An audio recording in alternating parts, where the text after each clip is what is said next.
Viewers, അപ്പോൾ നമ്മൾ ഈ സമ്മറിൽ നമ്മുടെ ആദ്യത്തെ ട്രിപ്പ് പോവാണ്. നമ്മൾ ഇത്തവണ പോകുന്നത് നോർത്ത് വെയിൽസിലേക്കാണ് പോകുന്നത്. അപ്പോൾ 3 ഡേ ട്രിപ്പാണ്. നമുക്ക് ഒത്തിരി സ്ഥലങ്ങളുണ്ട് വിസിറ്റ് ചെയ്യാനായിട്ട്. അപ്പോൾ ഒരുപാട് കാര്യങ്ങളൊക്കെ ആയിട്ട് നമ്മുടെ വീഡിയോസ് ഇനി സ്ഥിരമായിട്ട് വരുന്നതായിരിക്കും. അപ്പം എല്ലാവർക്കും വീഡിയോയിലേക്ക് സ്വാഗതം. ഈ സമ്മറിൽ നമ്മുടെ ആദ്യത്തെ ട്രിപ്പാണിത്. നമ്മൾ ഇത്തവണ പോകുന്നത് നോർത്ത് വെയിൽസിലേക്കാണ് കേട്ടോ. അപ്പം അവിടെ നമുക്ക് 3 ഡേ സ്റ്റേ ഉണ്ട്. അപ്പം നമ്മളൊരു ഹിൽ സ്റ്റേഷനിലാണ് നമ്മളിന്ന് താമസിക്കാനായിട്ട് പോകുന്നത്. നമ്മുടെ അക്കോമഡേഷൻ അവിടെയാണ് നമ്മൾ സെറ്റ് ചെയ്തിരിക്കുന്നത്. നമ്മൾ രാവിലെ തന്നെ ഇറങ്ങി കേട്ടോ. അത്യാവശ്യം മഴയൊക്കെ ഉള്ളൊരു കാലാവസ്ഥയാണ് നമ്മുടെ മാഞ്ചസ്റ്റർ ഭാഗത്തുള്ളത്.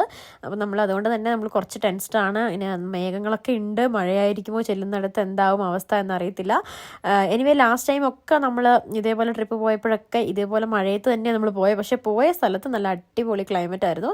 അങ്ങനെ ക്ലൈമറ്റ് എന്നും നമ്മുടെ കൂടെ തന്നെയാണ് നിന്നിട്ടുള്ളത്. അപ്പോൾ ഇത്തവണ എന്താകും നമുക്ക് കണ്ടറിയാം. അപ്പം വഴികളൊക്കെ അതിമനോഹരമായിട്ടുള്ള റോഡുകൾ തന്നെയാണ്. അങ്ങനെ നമ്മൾ ആദ്യത്തെ ഡെസ്റ്റിനേഷനിലെത്തി. നമ്മളിന്ന് നമ്മുടെ അക്കോമഡേഷനിൽ പോകുന്നതിന് മുന്നായിട്ട് നമുക്കൊരു ആക്ടിവിറ്റി ഉണ്ട്. അതായത് നമ്മൾ അക്വഡക്റ്റ് ബോട്ടിംഗ് സർവീസിലാണ് നമ്മളിപ്പോൾ വന്നിരിക്കുന്നത്. അത് നമ്മുടെ പോകുന്ന വഴിക്കാണ്.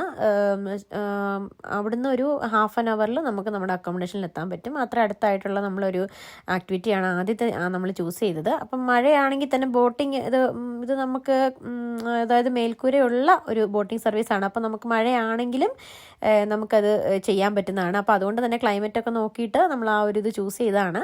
എനിവേ അക്വഡക്റ്റ് എന്ന് പറഞ്ഞാൽ എന്താണെന്ന് ഞാൻ നേരത്തെ ഒരു ഷോർട്സ് അപ്ലോഡ് ചെയ്തിട്ടുണ്ടായിരുന്നു. അതായത് നദികൾ തമ്മിൽ കണക്ട് ചെയ്തിട്ട് കനാല് പോലെ ഉണ്ടാക്കും. ആ കനാല് പല നദികളിലൂടെ കണക്ട് ചെയ്ത് ഇങ്ങനെ UK മുഴുവനും ഈ ഒരു സർവീസ് ഉണ്ട്. അപ്പോൾ അത് ഇപ്പം എത്ര മലകളാണെങ്കിലും പൊക്കത്തിലാണെങ്കിലും താഴ്ചയിലാണെങ്കിലും ഒക്കെ ഈ കനാൽ സ്ട്രെയിറ്റ് ആയിട്ട് തന്നെ പോകുന്നുണ്ടാവും. അതുവഴി ബോട്ട് സർവീസും ഉണ്ടാവും. അപ്പോൾ അത് വിനോദമായിട്ട് ആൾക്കാർ ആ ബോട്ടിൽ കയറാറുണ്ട്. അതേസമയം തന്നെ ചരക്ക് നീക്കത്തിനും അങ്ങനെ പല ആവശ്യങ്ങൾക്കായിട്ടും ഈ കനാലുകൾ ഉപയോഗപ്പെടുത്താറുണ്ട്. അപ്പം ആ ഒരു ബോട്ട് അത് മാത്രമല്ല, ചില സ്ഥലങ്ങളിൽ നമുക്ക് ഈ ബോട്ടിന് പോകാൻ വേണ്ടി മാത്രം ആയിട്ട് ചെറിയ കനാലായിട്ട് അത് ഒരു ബോട്ട് മാത്രമായിട്ട് കയറിപ്പാൻ പറ്റുന്ന ഒരു രീതിയിലൊക്കെയുള്ള ഈ കനാലൊക്കെ നമുക്ക് ഈ ഒരു യാത്രയിൽ കാണാനായിട്ട് പറ്റും. നല്ല അടിപൊളി അനുഭവമായിരുന്നു കേട്ടോ. അപ്പം നമ്മൾ നോക്കുമ്പോൾ താഴെ കൂടെ മറ്റൊരു റിവർ ഒഴുകുകയാണ്. അപ്പം മുകളിൽ ഈ കനാൽ, അതിന് മുകളിൽ കൂടെ നമ്മൾ ബോട്ടിൽ പോകുന്നൊക്കെ ഒരു അനുഭവം ഉണ്ടായിരുന്നു. അതിൻ്റെയൊക്കെ വീഡിയോ വഴിയേ വരുന്നുണ്ട്. അപ്പം നമ്മൾ ചെറിയ മഴച്ചാറ്റിലൊക്കെ ഉണ്ട് കേട്ടോ. നമ്മൾ നിന്നപ്പോൾ തന്നെ ചെറുതായിട്ട് മഴയൊക്കെ ചെല്ലുന്നുണ്ടായിരുന്നു. ബട്ട് എനിവേ ഇതാണ് അതിൻ്റെ പ്രൈസും കാര്യങ്ങളും. അഡൽട്ടിന് 10 പൗണ്ടും ചിൽഡ്രൻ 6 പൗണ്ടും ഫാമിലിക്ക് 25 പൗണ്ട്സ്. അങ്ങനെയാണ് അതിൻ്റെ റേറ്റിംഗ് ഒക്കെ. ഇതാണ് നമ്മൾ പോകാൻ ഉദ്ദേശിക്കുന്നത്. നമ്മുടെ ബോട്ട് വന്നു. അപ്പോഴേക്കും മഴയൊക്കെ ചെന്നി തുടങ്ങി. അത്യാവശ്യം ഈ ബോട്ടിലാണ് നമ്മൾ പോകുന്നത്. അങ്ങനെ നമ്മൾ ടിക്കറ്റ് ക്യൂവിലാണിപ്പോൾ. ടിക്കറ്റൊക്കെ എടുത്ത് നമ്മൾ ബോട്ടിനകത്ത് കയറാൻ പോവാണ്. അപ്പോൾ അതിൻ്റെ ഡോറിൽ അവിടെ തന്നെ റിസപ്ഷനിൽ ആളുണ്ട്. അവിടെയാണ് നമ്മൾ ടിക്കറ്റ് എടുക്കുന്നത്. അങ്ങനെ നമ്മൾ ടിക്കറ്റൊക്കെ എടുത്ത് ബോട്ടിനുള്ളിൽ കയറി നമുക്ക് സീറ്റൊക്കെ കിട്ടി. അപ്പം ഏകദേശം ഒരു 10-30 പേർക്ക് ഒക്കെ ഇരിക്കാൻ പറ്റുന്നതാണ് ഒരു ബോട്ട് എന്ന് പറയുന്നത്. അത് നിങ്ങൾക്ക് കാണാം. അത്രയും നീളവും അതിനുള്ളിൽ അത് ഒരു ബസ് പോലെയൊക്കെ തന്നെയുള്ള ഒരു സൗകര്യമാണ്. അത് കൂടാതെ ഒരു ടോയ്ലറ്റ് ഉണ്ടാവും. പിന്നെ അതുപോലെ തന്നെ ചെറിയൊരു റിസപ്ഷൻ പോലെയുണ്ട്. അവിടെ നമുക്ക് ഡ്രിങ്ക്സും മറ്റ് സ്നാക്സൊക്കെ അവൈലബിൾ ആണ്. അങ്ങനെ നല്ല രസമാണ് കേട്ടോ. അങ്ങനെ വലിയ സ്പീഡിലൊന്നും പോകുന്ന ബോട്ടല്ല. അത്യാവശ്യം നോർമലായിട്ടൊക്കെ തന്നെ പോകുന്ന ബോട്ടാണ്. അപ്പോൾ ഇതിൻ്റെ ആ പ്രത്യേകത എന്ന് പറയുന്നത് നമുക്ക് ഈ ഒരു ലാൻഡ്സ്കേപ്പ് കാണാൻ പറ്റും. ഏതുവഴിയൊക്കെ ഈ കനാൽ പോകുന്നു, അതെങ്ങനെയൊക്കെ ചില സ്ഥലങ്ങളിലൊക്കെ വെള്ളം പൊങ്ങിയ സ്ഥലത്ത് വെള്ളം കുറഞ്ഞു പോകുമ്പം അത് വെള്ളം അടിച്ച് കയറ്റുന്ന ഒരു പരിപാടിയൊക്കെ ഉണ്ട്. അപ്പം ആ ഒരു ടെക്നിക്കലായിട്ടുള്ള കാര്യങ്ങളൊക്കെ ചെയ്യുന്നതും അതൊക്കെ നമുക്ക് കാണാനായിട്ട് കുറച്ച് ഇൻട്രസ്റ്റിംഗ് ആണ്. അതാണ് ഇത് ഒരു വിനോദമായിട്ട് കൂടുതലും ആൾക്കാർ ഈ അക്വഡക്റ്റ് എങ്ങനെയാണ് പ്രവർത്തിക്കുന്നതെന്ന് കാണാനായിട്ട്. ഞാൻ പറഞ്ഞ പോലെ തന്നെ ആ ഫ്രണ്ടിൽ കാണുന്നത് ഒരു ചെറിയ ഒരു സ്പേസാണ്. ഒരൊറ്റ ബോട്ടിന് മാത്രമേ പോകത്തുള്ളൂ. അപ്പോൾ അതുവഴി വെള്ളം കയറ്റി വിട്ട് അതിൽ ബോട്ട് കയറ്റി വിടുന്ന ഒരു പരിപാടിയാണ് ശരിക്കും. അത് കുറച്ച് അഡ്വഞ്ചറസ് തന്നെയാണ്. കാരണം അതിൻ്റെ മുകളിലേക്ക് പോകുമ്പോൾ ആ മുകളിൽ നിന്നുള്ള കാഴ്ചയെന്ന് പറയുന്നത് ശരിക്കും സ്കെയറിയാണ്. നല്ല പൊക്കത്തിലാണ് ആ ഒരു കനാൽ ഉള്ളത് തന്നെ. ഇപ്പം അതിൻ്റെ താഴെ നിന്നുള്ള ആ ഒരു വ്യൂ ഒക്കെ ഞാൻ ആഡ് ചെയ്തിട്ടുണ്ട് ഇതിനകത്ത്. ഇപ്പം തന്നെ നമ്മൾ ഏകദേശം പൊങ്ങിയിട്ടുണ്ട് കനാൽ ശരിക്കും. ആ തറ ലെവലിൽ നിന്ന് കുറച്ചുകൂടെ മുകളിലേക്കായി. ഇപ്പം നിങ്ങൾക്ക് കാണാം താഴെക്കൂടെ അത്രയും താഴെ ഒരു റിവർ, ശരിക്കും താഴ്ചയിലാണ് ഒരു നദിയാണ് ഒഴുകുന്നത്. അതിൻ്റെ മുകളിൽ നമ്മൾ ശരിക്കും ഒരു മലയുടെ മുകളിലാണ് ഈ ഒരു കനാലുള്ളത് തന്നെ. അപ്പോൾ രണ്ട് സൈഡും ഇപ്പം നമ്മൾ ശരിക്കും ഒരു പാലം പോലെയാണ് ഈ കനാൽ വർക്ക് ചെയ്യുന്നത്. ഈ കനാൽ വഴി നമുക്ക് ഈ മലയിൽ നിന്ന് അടുത്തൊരു മലയിലേക്കാണ് ശരിക്കും നമ്മൾ പോകുന്നത്. അതിൻ്റെ ഇടയിലാണ് ഈ ഒരു നദി ഒഴുകുന്നതും ഒക്കെ കാണുന്നത്. അപ്പോൾ ശരിക്കും അതൊരു അഡ്വഞ്ചറസ് ആയിട്ടുള്ളൊരു കാഴ്ച തന്നെയാണ് കേട്ടോ. അപ്പോൾ അത് അങ്ങനെ ഇപ്പം എത്ര UK-ലും മിക്ക റിവറുകളും തന്നെ ഇങ്ങനെ അക്വഡക്റ്റ് വഴി കണക്റ്റഡ് ആണ് കേട്ടോ. അപ്പോൾ അതൊരു അടിപൊളി അനുഭവമായിരുന്നു. പിന്നെ ഇതിൻ്റെ ഹിസ്റ്റോറിക്കലായിട്ടുള്ള കാര്യങ്ങളൊക്കെ ഇവർ ഈ ബോർഡിൽ അനൗൺസ് ചെയ്യുന്നുണ്ട്. അവിടെ ഒരു ലേഡി വന്നിട്ട് നമുക്ക് ആദ്യം തന്നെ കുറേ കാര്യങ്ങൾ പറഞ്ഞു തരുന്നൊക്കെ ഉണ്ട്. അപ്പോൾ തന്നെ ആ ദൂരെ കാണുന്ന ആ ഒരു വീടെന്ന് പറയുന്നത് UK-ലെ ഒരു ഫേമസ് സെലിബ്രിറ്റിയുടെ വീടാണെന്നും മറ്റും പറയുന്നുണ്ട്. നമുക്കങ്ങനെ പരിചയമൊന്നുമുള്ള ആളല്ല, നിങ്ങൾക്കൊക്കെ അറിയാമായിരിക്കും. എനിവേ ഞങ്ങൾക്ക് പരിചയമൊന്നും ഉണ്ടായിരുന്നില്ല. അങ്ങനെ സെലിബ്രിറ്റിയുടെ വീടാണ് ആ കാണുന്നതെന്നൊക്കെ അവർ അനൗൺസ് ചെയ്യുന്നുണ്ട്. അതുപോലെ തന്നെ ഇതിൻ്റെ ഹിസ്റ്റോറിക്കൽ ബാക്ക്ഗ്രൗണ്ടിനെ പറ്റി അവർ പറയുന്നുണ്ട്. ഇതെന്താണ് പണി കഴിപ്പിച്ചതെന്നും ഒക്കെയുള്ള കാര്യങ്ങൾ അവർ ഈ ഒരു അനൗൺസ്മെൻറ്റിൽ കൂടെ നമ്മളെ അറിയിക്കുന്നുണ്ട്.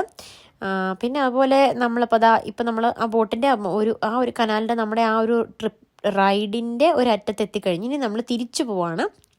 അപ്പോൾ ഈ ബോട്ട് സർവീസ് തുടങ്ങുന്നിടത്തും തീരുന്നിടത്തും ഒക്കെ ഈ കനാലിനെ ഇങ്ങനെ വിശാലമായിട്ട് ഒരു പോണ്ട് പോലെ ഒരു അത്യാവശ്യം നല്ല വീതിയുള്ളൊരു ഭാഗമാക്കി നിർത്തിയിട്ടുണ്ട്. അതെന്തിനാന്ന് വെച്ചാൽ ഈ ബോട്ടുകൾക്കൊക്കെ തിരിയാനും ഒക്കെ വേണ്ടിയിട്ട് സൗകര്യത്തിന് വേണ്ടിയിട്ടാണ് അങ്ങനെ ചെയ്തിരിക്കുന്നത്.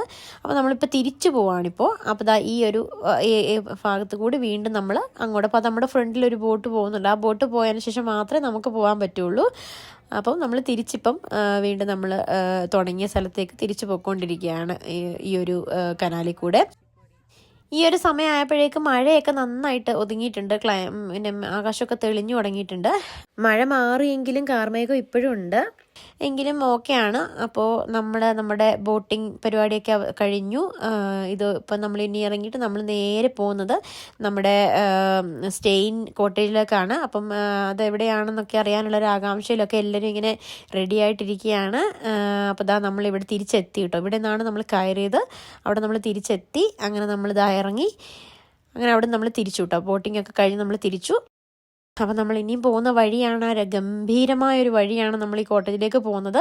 ശരിക്കും ഞങ്ങൾ കരുതിയിട്ടുണ്ടായിരുന്നത് ഈ ഒരു റൂട്ടെന്ന് പറയുന്നത് കുറച്ച് നമ്മുടെ ഈ ഒരു സിറ്റിക്ക് അടുത്തായിട്ടാവും ഈ ഒരു അക്കോമഡേഷൻ എന്നാണ് കരുതിയത്. പക്ഷേ നമ്മൾ പോയപ്പോഴാണ് നമുക്ക് മനസ്സിലായത് അല്ല, ശരിക്കും ഒരുപാട് മലകൾ കയറി ഇറങ്ങി പോകേണ്ട ശരിക്കും ഒരു ഹിൽ സ്റ്റേഷൻ തന്നെയാണ്. അതൊന്ന് നമുക്ക് പിന്നീടാണ് പോയപ്പോഴാണ് നമുക്ക് മനസ്സിലായത്. എനിവേ ഭയങ്കര അഡ്വഞ്ചറസ് ആയിട്ടുള്ള റോഡും നമ്മൾ ആ ഒരു റൂട്ടിലേക്ക് കയറിയിട്ടുണ്ട്. ഈ ഒരു വഴിയാണ് നമ്മൾ ഫുള്ളിന് ആ ഒരു അക്കോമഡേഷൻ വരെ ചെന്ന് എത്തേണ്ടത്. പനോരമ കോട്ടേജ് എന്നാണ് അതിൻ്റെ ഒരു പേര്. പേരിലുള്ളതുപോലെ തന്നെ അതിഗംഭീരമായ ഒരു സ്ഥലം തന്നെയാണ് നമ്മൾ പോയി താമസിക്കാൻ പോകുന്നത്. നമ്മൾ അത്ര കണ്ട് പ്രതീക്ഷിച്ചില്ല കേട്ടോ. ഈ ഒരു ബാക്ക്ഡ്രോപ്പൊക്കെ നമുക്കിപ്പോൾ ഇനി കണ്ടു തുടങ്ങുന്ന ആ ഒരു സ്ഥലങ്ങളെന്ന് പറയുന്നത് അതീവ രസകരമാണ്. ഇതേപോലെ ചെമ്മരിയാടുകൾ ഇങ്ങനെ മേഞ്ഞ് റോഡിലും ഒക്കെ ആയിട്ട് നിൽക്കുകയാണ്. ഫുൾ ഇതേപോലെ പുൽത്തകിടികളും മലയും ഒക്കെയാണ് ഇനി കാണാൻ പോകുന്നത്. എത്ര കണ്ടാലും മതി വരാത്ത കാഴ്ചകളാണ് ഇനി അങ്ങോട്ട്. അപ്പോൾ ഈ കാഴ്ചകൾ കണ്ടിട്ട് ഞങ്ങൾക്ക് ക്യാമറ ഓഫ് ചെയ്യാനായിട്ട് തോന്നിയില്ല. ഞങ്ങൾ കരുതിയത് ഇനി അവിടെ പോയി ജസ്റ്റ് കോട്ടേജിൻ്റെ മാത്രം വീഡിയോ എടുക്കാമെന്നാണ് ആദ്യം കരുതിയത്. പക്ഷേ ഈ കാഴ്ചകളൊക്കെ കണ്ടിട്ട് എങ്ങനെ ഇതൊക്കെ കളഞ്ഞിട്ട് പോകുമെന്ന് വിചാരിച്ചിട്ട് അതുകൂടി ഞങ്ങൾ വീഡിയോ എടുക്കാമെന്ന് വിചാരിച്ചു. കാരണം അല്ലെങ്കിൽ അത് വലിയ മിസ്സായിപ്പോവും. അത്രയ്ക്ക് ഗംഭീരമായ സ്ഥലമായിരുന്നു, കാണാനൊക്കെ ആയിട്ട് അടിപൊളി അനുഭവമായിരുന്നു. അപ്പം പറയില്ല, ഡെസ്റ്റിനേഷനേക്കാളിലും അടിപൊളിയായിരുന്നു ആ ഒരു ജേർണി എന്ന് പറയുന്നത്. അത്ര രസമുണ്ടായിരുന്നു കേട്ടോ. ആര് കണ്ടാലും കൊതിച്ചു പോകുന്ന അത്ര ഭംഗിയിൽ പ്രകൃതിയെ ഒരുക്കി വെച്ചിരിക്കുന്ന ഈ ഒരു അത്ഭുതം കണ്ടാൽ ആർക്കും മടുക്കില്ല എന്നാണ് ഞാൻ കരുതുന്നത്. അതുകൊണ്ട് തന്നെ വീഡിയോയ്ക്ക് ലെങ്ത് കൂടുന്നുണ്ടെന്നറിയാം. എങ്കിലും ഈ ഒരു കാഴ്ചകൾ മിസ് ചെയ്ത് പോകാൻ ഒട്ടും താല്പര്യമില്ലാത്ത കാരണം തന്നെ ഞാൻ ഇതെല്ലാം ആഡ് ചെയ്യാമെന്ന് വിചാരിച്ചത് ഈ ഒരു വീഡിയോയിൽ. സാധാരണ ഞാൻ വലിയ ലെങ്തുള്ള വീഡിയോ ഇടാറുള്ളതല്ല. ഇത്തവണത്തെ വീഡിയോ അല്പം ലെങ്തായി പോകുന്നുണ്ടെന്ന് എനിക്ക് തോന്നുന്നുണ്ട്. നിങ്ങളും ഇതുപോലെ പ്രകൃതി ഭംഗിയൊക്കെ ആസ്വദിക്കുന്നവരാണെങ്കിൽ തീർച്ചയായിട്ടും കമൻറ്റ് ചെയ്യണം. അതല്ലെങ്കിൽ ഇത്തരം വീഡിയോസ് നിങ്ങൾക്ക് ബോറടിക്കുന്നുണ്ടെങ്കിൽ അതും കമൻറ്റ് ചെയ്യണം. എങ്കിൽ മാത്രമേ ഫ്യൂച്ചറിൽ എനിക്ക് നല്ല വീഡിയോസ് അപ്ലോഡ് ചെയ്യാനായിട്ട് പറ്റുള്ളൂ. അങ്ങനെ ആ മാസ്മരിക ലോകത്തുകൂടി നമ്മളിങ്ങനെ പൊയ്ക്കൊണ്ടിരിക്കുകയാണ്. അപ്പം നമ്മൾ വിചാരിച്ചു ഇപ്പം എത്തും എന്നുള്ള ഒരു ക്ഷമയില്ല ഒട്ടും. ഇപ്പം നമ്മൾ അടുത്തെത്തി എന്നുള്ള രീതിയിലാണ് നമ്മൾ ഓരോ വളവ് തിരിയുമ്പോഴും പോകുന്നത്. പിന്നെയും കാണിക്കുന്നുണ്ട് ഇനിയും 5 മിനിറ്റ്സ് ഉണ്ട്. 5 മിനിറ്റ്സ് ഇനി ഇതേപോലെ ഡ്രൈവ് ചെയ്യണം. നല്ല കുറച്ച് ഡേഞ്ചറസ് ആയ റോഡ് തന്നെയാണ് കേട്ടോ. ഒരു സൈഡിൽ ഇതേപോലെ ആടും ഒന്ന് ചാടുകയോ എല്ലാം ചെയ്ത് കഴിഞ്ഞാൽ തന്നെ നമ്മുടെ വണ്ടി കൊക്കയിലേക്കാണ് മറിയുക. അപ്പുറത്തോട്ട് നല്ല താഴ്ചയാണ്. അപ്പോൾ അത്യാവശ്യം കെയർഫുൾ ആയിട്ട് തന്നെ ഡ്രൈവ് ചെയ്യേണ്ട ആവശ്യമുണ്ട് കേട്ടോ. എല്ലാം മലയല്ലേ, അപ്പോൾ ഇങ്ങനെ കയറി ഇറങ്ങിയും പോകുന്നത് കൊണ്ട് തന്നെ കുറച്ച് കെയർഫുള്ളായിട്ട് തന്നെ നമ്മൾ ഡ്രൈവ് ചെയ്യേണ്ട ആവശ്യമുണ്ടായിരുന്നു. അങ്ങനെ നമ്മൾ ഒരു തരത്തിൽ നമ്മൾ ആ ഒരു വഴിയൊക്കെ കടന്ന് നമ്മൾ ഏകദേശം എത്താറായിട്ടുണ്ട്. ഇനിയൊരു 2 minutes ആണ് കാണിക്കുന്നത്. നമ്മുടെ ആ ഒരു കോട്ടേജിൻ്റെ അടുത്ത് എത്താറാവും തോറും കൂടുതൽ ഭംഗിയുള്ള സ്ഥലങ്ങളാണ് കണ്ടുകൊണ്ടിരിക്കുന്നത്. വലിയ മലകളും വലിയ പുൽത്തകിടികളും അതുപോലെ ട്രെക്കിങ്, നമ്മുടെ റൈറ്റ് സൈഡ് എന്ന് പറയുന്നത് വലിയ മലകളാണ്. ട്രെക്കിങ്ങിനൊക്കെ പോകുന്ന തരത്തിലുള്ള മലകളാണ് ഇപ്പോൾ റൈറ്റ് സൈഡിൽ കാണുന്നത്. ലെഫ്റ്റ് സൈഡ് ഇതേപോലെ താഴ്വരകളാണ്, നല്ല ഭംഗിയുള്ള താഴ്വര. അത് ഭംഗി കൂടി വരികയാണ് നമ്മൾ അടുത്തോട്ട് പോകും തോറും. അങ്ങനെ ഭയങ്കര എക്സൈറ്റഡ് ആയിട്ടാണ് ഇപ്പോൾ നമ്മൾ പോയിക്കൊണ്ടിരിക്കുന്നത്. അങ്ങനെ നമ്മുടെ ഫസ്റ്റ് ഡേ ആയതുകൊണ്ട് തന്നെ നമ്മൾ വീട്ടിൽ നിന്ന് വരുമ്പോൾ തന്നെ നമ്മൾ ഫുഡൊക്കെ പ്രിപ്പയർ ചെയ്തിട്ടാണ് വന്നത്. ബ്രേക്ക്ഫാസ്റ്റ് നമ്മൾ ഓൾറെഡി കഴിച്ചിട്ട് വന്നു. ഇനി ലഞ്ച് നമ്മൾ കൊണ്ടുവന്നിട്ടുണ്ട്. അപ്പം നമ്മൾ ലഞ്ച് ഇനി നമ്മുടെ കോട്ടേജിൽ പോയിട്ട് നമ്മൾ കഴിക്കുന്നുള്ളൂ എന്ന് വിചാരിച്ചിട്ടാണ് ഇരിക്കുന്നത്. പിന്നീട് നമുക്ക് കോട്ടേജിൽ നിന്ന് കുറച്ച് അവിടെ അടുത്ത് അൾഡിയൊക്കെ ഉണ്ട്. അപ്പോൾ അവിടെ പോയിട്ട് നമുക്ക് അത്യാവശ്യത്തിനുള്ള കുറച്ച് ഫുഡ് ഐറ്റംസ് ഒക്കെ വാങ്ങണം, 2-3 ദിവസത്തേക്ക് കുക്ക് ചെയ്യാനും ഒക്കെ ആയിട്ട്. അപ്പോൾ കോട്ടേജിൽ എല്ലാ സൗകര്യങ്ങളും ഉണ്ടെന്നാണ് പറഞ്ഞത്. കിച്ചൺ ഉൾപ്പെടെ എല്ലാം നമുക്കവിടെ ഉണ്ട്. അപ്പോൾ നമ്മൾ ജസ്റ്റ് കുറച്ച് സാധനങ്ങൾ മാത്രം വാങ്ങിച്ചാൽ മതി നമ്മൾ കുക്ക് ചെയ്യാനായിട്ട്. അപ്പോൾ അങ്ങനെ ഒരു പ്ലാനിലാണ് ഇപ്പം നമ്മളുള്ളത്. അപ്പം നമ്മളിന്ന് ചെന്നിട്ട് വേണം നമുക്ക് ഫുഡൊക്കെ കഴിക്കാനായിട്ട്. ഇപ്പോൾ ഏകദേശം 3 മണി കഴിഞ്ഞിട്ടുണ്ട്. അപ്പോൾ ഇങ്ങനെ ഈ ഒരു സ്ഥലം ഇങ്ങനെ ആസ്വദിച്ച് നമ്മളിങ്ങനെ പോവുകയാണ്. എത്ര കണ്ടാലും മതി വരാത്ത കാഴ്ചകളും ഒക്കെ കണ്ട് നമ്മൾ അങ്ങനെ മുമ്പോട്ട് പോവുകയാണ്. അങ്ങനെ ഏകദേശം നമ്മളിപ്പോൾ എത്താറായി നമ്മുടെ പനോരമ കോട്ടേജിലേക്ക്. ആ സൂം ചെയ്ത് കാണുന്നത് നമ്മുടെ പനോരമ കോട്ടേജാണ്. അവിടേക്കാണ് നമുക്ക് എത്തേണ്ടത്. നമ്മൾ ശരിക്കും നമുക്ക് ആ ഒരു ഫോട്ടോ നമുക്ക് അവൈലബിൾ ആയിരുന്നു നമ്മൾ സൈറ്റിൽ ബുക്ക് ചെയ്ത സമയത്ത്. അങ്ങനെയാണ് നമ്മൾ കണ്ടുപിടിച്ചതാണ് പനോരമ കോട്ടേജ്. അപ്പോൾ നമ്മൾ ഏകദേശം എത്തി. നമ്മൾ അതിൻ്റെ അടുത്തേക്ക് എത്തിക്കൊണ്ടിരിക്കുകയാണിപ്പോൾ.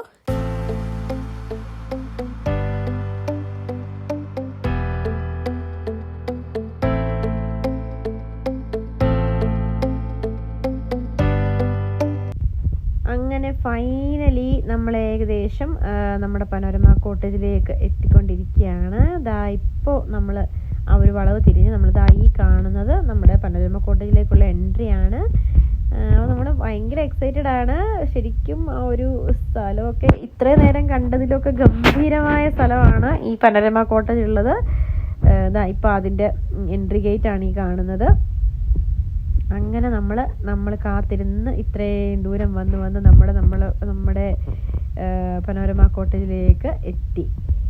ഈ കാണുന്നതാണ് അത് കോട്ടേജുകളാണ് ഈ കാണുന്നതൊക്കെ.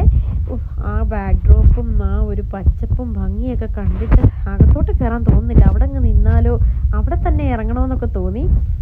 എനിവേ ഭയങ്കര എക്സൈറ്റഡ് ആയിരുന്നു. ഈ ഒരു സ്ഥലം ആദ്യമൊക്കെ ഇത്ര ദൂരം ഇത് എവിടെ പോകണമെന്നൊക്കെ ഒരു തോന്നലുണ്ടായിരുന്നു. പക്ഷെ ഇത് കണ്ടു കഴിഞ്ഞപ്പം ആ ഒരു തോന്നലൊക്കെ മാറി. അപ്പോൾ നമ്മുടെ വെൽക്കം ടു പനോരമ കോട്ടേജ്. നമ്മൾ വണ്ടിയിൽ നിന്ന് ഇറങ്ങിയിട്ട് വണ്ടി കൊണ്ട് പാർക്ക് ചെയ്തിട്ട് വണ്ടിയിൽ നിന്ന് ഇറങ്ങിയിട്ട് ഇതാണ് നമുക്ക് കിട്ടിയിരിക്കുന്ന കോട്ടേജ്. നമ്മളൊരു 3-4 ഫാമിലി ഉണ്ട്. ഇതുപോലെ ഓരോ ഫാമിലിക്കും ഇതേപോലെ ഒരു കോട്ടേജ് കിട്ടിയിട്ടുണ്ട്. 2 ഫാമിലി ഒന്നിച്ച് നിൽക്കുമ്പോൾ കുറച്ചുകൂടെ വലിയ കോട്ടേജ്. നമ്മൾ ഒറ്റയ്ക്ക് നിന്നുകൊണ്ട് നമുക്കൊരു ചെറിയ കോട്ടേജാണ്. ആ ഒരു കോട്ടേജിൻ്റെ അകമൊക്കെ ഞാൻ കാണിച്ചു തരാം. ഇത് ബെഡ്റൂമിൻ്റെ അകത്തുനിന്നുള്ള വ്യൂ എന്ന് പറയുന്നത്, വെളിയിലേക്കുള്ള ജനലിൽ കൂടെയുള്ള വ്യൂ എന്ന് പറയുന്നത് എനിക്ക് അടിപൊളി എന്ന് പറയട്ടെ. പിന്നെ അത് കഴിഞ്ഞിട്ട് നമുക്ക് ഒരു ടോയ്ലറ്റ് ഉണ്ട്.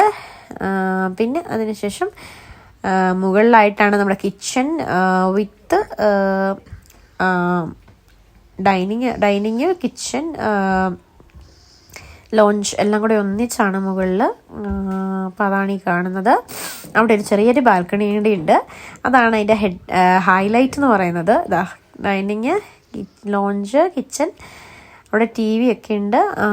അപ്പം അതിൻ്റെ വെളിയിലേക്ക് ഒരു ചെറിയൊരു ബാൽക്കണി ഉണ്ട്.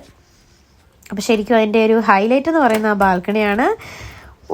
എൻ്റെ പൊന്നോ, ആ ഒരു കാഴ്ചയെന്ന് പറയുന്നത് ഇറ്റ്സ് ബ്യൂട്ടിഫുൾ, അടിപൊളി എന്ന് പറയട്ടെ. ഇവിടെ നിന്നിട്ട് വേറെ എങ്ങോട്ടും പോകണ്ട, ഇവിടെ തന്നെ നിൽക്കാൻ മതി. 2 ദിവസം നമുക്ക് ഇങ്ങനെ ഇതൊക്കെ കണ്ട് തീരുവോളം കണ്ട് ഇങ്ങനെ നിൽക്കാനും മാത്രമുള്ള വ്യൂ പോയിൻ്റാണ്. നമ്മുടെ കൂടെ വന്ന ഫാമിലീസാണ്. അപ്പോൾ അവരൊക്കെ ഇങ്ങനെ കണ്ടൊക്കെ ആസ്വദിക്കുകയാണ്. അങ്ങനെ അതിനുശേഷം നമ്മൾ അവിടുന്ന് പുറത്തേക്ക് ഇറങ്ങി ഒരു ഭംഗിയൊക്കെ ആസ്വദിക്കാനായിട്ട്, എത്ര കണ്ടാലും മതി വരാത്ത ആ കാഴ്ചകളൊക്കെ കാണാനായിട്ട് നമ്മളും വെളിയിലോട്ടിറങ്ങി. ഇതേപോലെ തന്നെ ഒരു 5-6 കോട്ടേജുകൾ ഇവിടെ ഉണ്ട് കേട്ടോ. നമുക്ക് ഒരേപോലെ ഒരു 5-6 ഗ്രൂപ്പിന് താമസിക്കാൻ പറ്റുന്ന കോട്ടേജുകളുണ്ട്. അപ്പോൾ അതിലൊക്കെ സ്വിമ്മിംഗ് പൂൾ ഉൾപ്പെടെ എല്ലാ ഫെസിലിറ്റീസും ഉണ്ട് കേട്ടോ. അങ്ങനെ അടിപൊളി ഒരു സ്റ്റേയിങ് ലൊക്കേഷനാണ്. അതുപോലെ തന്നെ ഈ പുൽത്തകടിയിലേക്ക് വേണമെങ്കിൽ നമുക്ക് ഇറങ്ങി ചെല്ലുകയൊക്കെ ചെയ്യാം. അതിനുവേണ്ടി ഗേറ്റും കാര്യങ്ങളൊക്കെ തന്നെ അവിടെ ഉണ്ട്.